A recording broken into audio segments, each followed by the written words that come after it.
પાણી લાવી તોય એ હા આપું છું, લ્યો પાણી.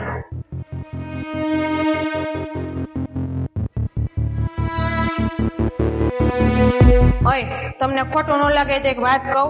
હું વાત કેવી છે? જે વાત કેવી કેવા માંડ, મારે પછી આઈપીએલ જોવી છે. પેલા તમે ફોન નીચે મૂકી જો અને મારી વાત સાંભળી લો, પછી તમે ફોન જોયા કરજો. હા બોલ, હું વાત કેવી છે?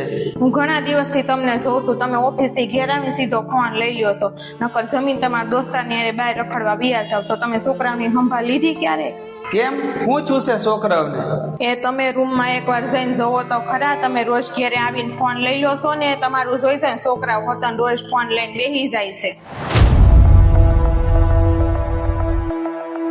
આમ જોવો, આ તમારું જોઈ જોઈને ફોન જોતા શીખી ગયા છે.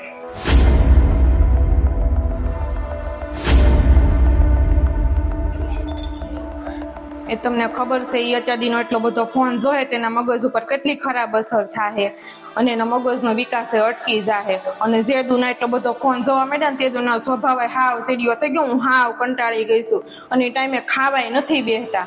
તો મારું તમને એટલું જ કહેવાનું છે, જ્યારે તમે ઓફિસ થી ઘેરે આવો ને તો ફોન હાથમાં લેવાને બદલે ઘડીક છોકરાઓની હારે ટાઈમ પસાર કરો અને એને ઘડીક રમાડો, નીચે ગાર્ડનમાં રમવા લઈ જાઓ. એને સ્કૂલે તે શું કર્યું, તને ટીચરે શું કરાવ્યું, તે આખો દિવસ શું કર્યું, એવું બધું પૂછો એને. અને એનું બાળપણ છે ને બીજી વાર નહીં આવે, એ કાલ મોટા થઈ જાહે. તારી વાત સાચી છે, મારી ભૂલ થઈ ગઈ. હવેથી હું રોજ ઓફિસ થી ઘરે આવીને મારો વધારાનો સમય છોકરા અને પરિવાર માટે કાઢીશ.